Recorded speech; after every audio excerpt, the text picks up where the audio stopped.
Hai, masih bersama saya, Mr. Z Bicara. Tentu saja bicara tentang kebenaran berdasarkan fakta, data, dan realita. Tentu saja didukung dari sumber beritanya. Teman-teman, terkait dengan perseteruan antara Baim Bong dan Paula Verhoeven. Dia adalah seorang public figure. Makin hari ternyata tidak semakin meredah, makin terus meruncing, teman-teman. Ini ada beberapa berita saya ingin sampaikan kepada teman-teman semua, ya.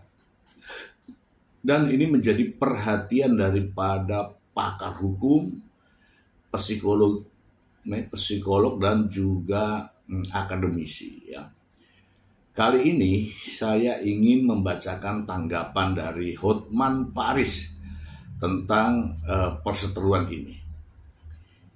Langsung saja dari sumbernya.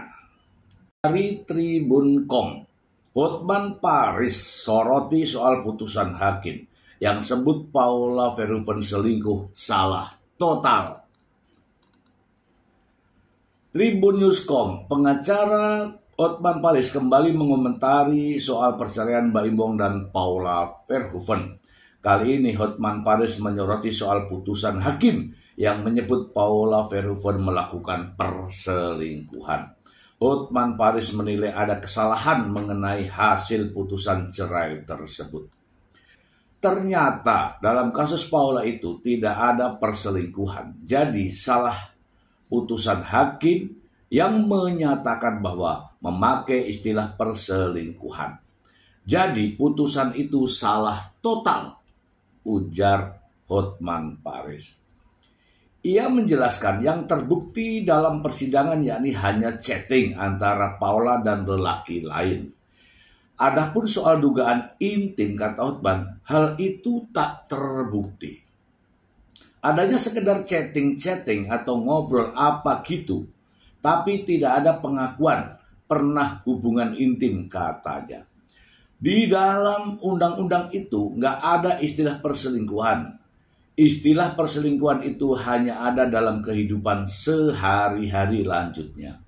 Menurut Hotman, seharusnya hakim menggunakan alasan cekcok terus-menerus di dalam putusan perceraian Baim dan Paula. Harusnya hakim memakai dalam undang-undang selain berbuat zina, alasan kedua adalah pertengkaran terus-menerus. Harusnya itu dipakai oleh hakim sebagai alasan bahwa karena kedekatan, kalau benar ya dengan pihak ketiga, maka bertengkar terus-menerus itu bisa dijadikan alasan perceraian, ujar Hotman. Setelah putusan dibacakan, hubungan keduanya malah semakin memanas. Paula sendiri tak terima soal dirinya yang disebut melakukan perselingkuhan hingga dicap sebagai istri durhaka. Tuh kan. Tak tinggal diam, Paula telah melaporkan ke Komisi Yudisial dan Bawas Mahkamah Agung soal hasil putusan perceraian. Paula Verhoeven punya bukti CCTV soal KDRT. Selain melapor ke KJ dan Bawas MA, Paula juga melaporkan ke Komnas Perempuan terkait dugaan kekerasan dalam rumah tangga KDRT yang dilakukan Baim. Bahkan pihak Paula juga mengklaim memiliki bukti rekaman CCTV soal dugaan tindakan tersebut. Namun, kini dugaan KDRT tersebut dibantah oleh kuasa hukum Baim Bong, Fahmi Bahmid. Meski ada bukti CCTV, Fahmi menyebut tak ada kekerasan fisik seperti yang diungkap pihak Paula. Itu hanya adu argumen biasa di rumah tangga. Tidak ada kekerasan seperti yang dimaksudkan, ujar Fahmi. Lebih lagi, kata Fahmi, dugaan KDRT tersebut juga tak terbukti di persidangan cerai. Pihak Baim Bong pun kini berpedoman kepada pertimbangan hakim soal hasil putusan perceraian. Putusan hakim tidak memuat adanya kekerasan dan itu sudah melalui proses pembuktian di pengadilan. Jika terbukti tersebut dianggap kuat, tentu hakim akan mempertimbangkannya. Fahmi juga memberikan pesan untuk Komnas Perempuan. Pihaknya meminta agar Komnas Perempuan untuk berhati-hati dalam menangani laporan dari Paula. Menurutnya bahwa persoalan perceraian Baim dan Paula hingga saat ini masih bergulir di Pengadilan Agama Jakarta Selatan. Untuk itu Komnas Perempuan diminta tak mengintervensi proses hukum yang masih berjalan. Saya minta hati-hati Komnas Perempuan, jangan mengintervensi proses hukum yang sedang berjalan, kata dia. Oke, kita bahas. Oke ya teman-teman ya, itulah tadi pengacara Hotman Paris menyampaikan bahwa itu keliru ya. Karena yang namanya perselingkuhan itu bukan karena chat-chatan. Itu dalam arti hukum. Sehingga dasar hakim mengambil keputusan kemudian memasukkan perselingkuhan dalam putusan perceraian itu salah kaprah. Ya, saya mengatakan bahwa kalau perselingkuhan maknanya sama dengan zina. Yang namanya perselingkuhan sama dengan zina. Zina itu apa? Adalah hubungan antara lelaki dan perempuan yang bukan pasangan yang sah. Dan harus dibuktikan dengan hubungan seksual. Kata Hotman, minimal ada yang melihat, minimal ada pengakuan. Kalau nggak ada yang melihat, nggak ada pengakuan, hanya yang ditemukan hanya chat-chat itu tidak bisa dijadikan dasar sebagai perselingkuhan. Gitu ya teman-teman ya. Kemudian proses perceraian antara Baim Wong dan Paula Verhoeven ini memang dari awal hingga sekarang masih terus memanas, meruncing. Ya, pertama Paula kebanyakan diam. Tapi lama-lama terusik juga. Karena sebenarnya yang terlihat di berbagai media yang suka nyosor-nyosor itu Baim Wong. Itu masalahnya. Yang suka nyosor ke perempuan-perempuan lain itu Baim Wong. Tetapi Baim Wong bukannya dia dikatakan nuzus, tapi justru menyerang istrinya. Ya kan, teman-teman udah paham kan? Yang suka nyosor adalah Baim Wong. Begitu teman-teman. Saya masih ada satu berita lagi. Berikut, langsung dari sumbernya. Ini ya dari Insert Live ya. Kuasa hukum Paula Verhoeven pertimbangkan buat laporan terkait rekaman bocor. Ini terkait rekaman yang dibuat oleh Baim Wong yang beredar sampai di berbagai media ya teman-teman ya.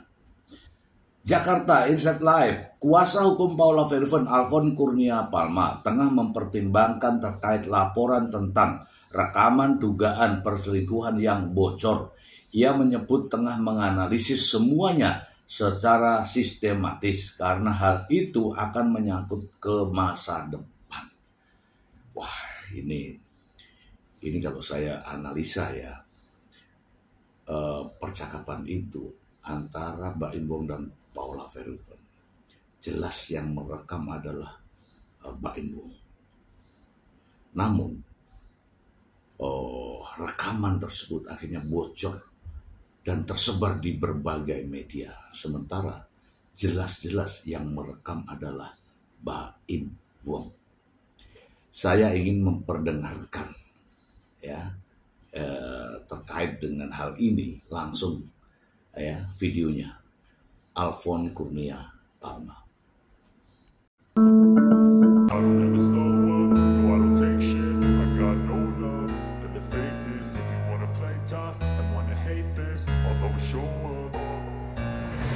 Slow up, no I don't take shit. I got no love for the fakeness. If you wanna play tough and wanna hate this, I'll always show up and make a statement. I don't ever slow up, no I don't take shit. I got no love for the fakeness. If you wanna play tough and wanna hate this, I'll always show up and make a statement. Everything I do so instinctive and so passionate. Every word I move so descriptive like an adjective. I got a vendetta against people who patented being negative when you should be getting after it. I got facts over tracks, this and that, spitting slow, spitting fast. I could roast, I could gas, think I'm okay at last, but I... Ya, itu kan kita pertimbangkan dan itu lagi kita analisis. Bukan kita tidak analisis, bukan tidak akan kita lakukan, tapi itu satu-satu. Itu makanya di beberapa media saya katakan bahwa kita akan melakukan tindakan-tindakan terukur. Karena apa? Dari pada saat persidangan sampai detik ini, kami masih mempertimbangkan, berbicara sangat hati-hati. Kami sudah memikirkan itu, gitu kan? Dalam artian apakah ini bagaimana, itu bagaimana? Kita sudah diskusi. Di antara kita dari tim sudah berdiskusi, bukan kita belum diskusi, kita sudah diskusi, tapi kita ingin mengukur dan itu tidak terdampak pada anak. Itu namanya manajemen ini dari isu sehingga itu tidak terdampak di anak. Bukan kami alamat, bukan.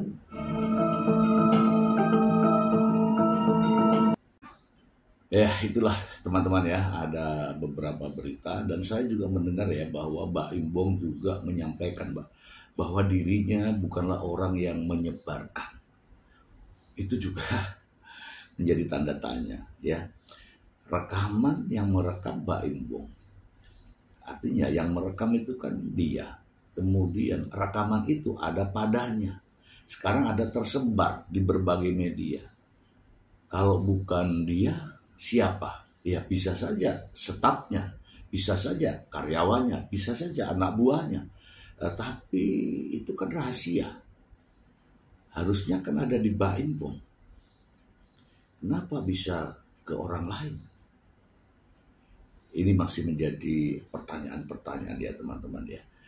Saya melihat bahwa persoalan Baim Bong dan Paula Verhoeven tidak akan berhenti ya saat ini. Bahkan keduanya semakin hari semakin panas. Terkadang saya melihat sudah kebablasan. Sementara kita tahu bahwa keduanya pernah saling mencinta dan memiliki 2 putra.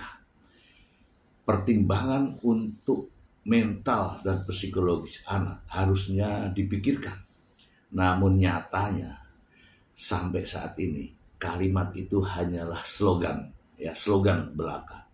Demi anak, demi anak, demi anak. Namun nyatanya mereka saling serang dan pada akhirnya nanti jejak digitalnya akan dilihat oleh anak-anaknya.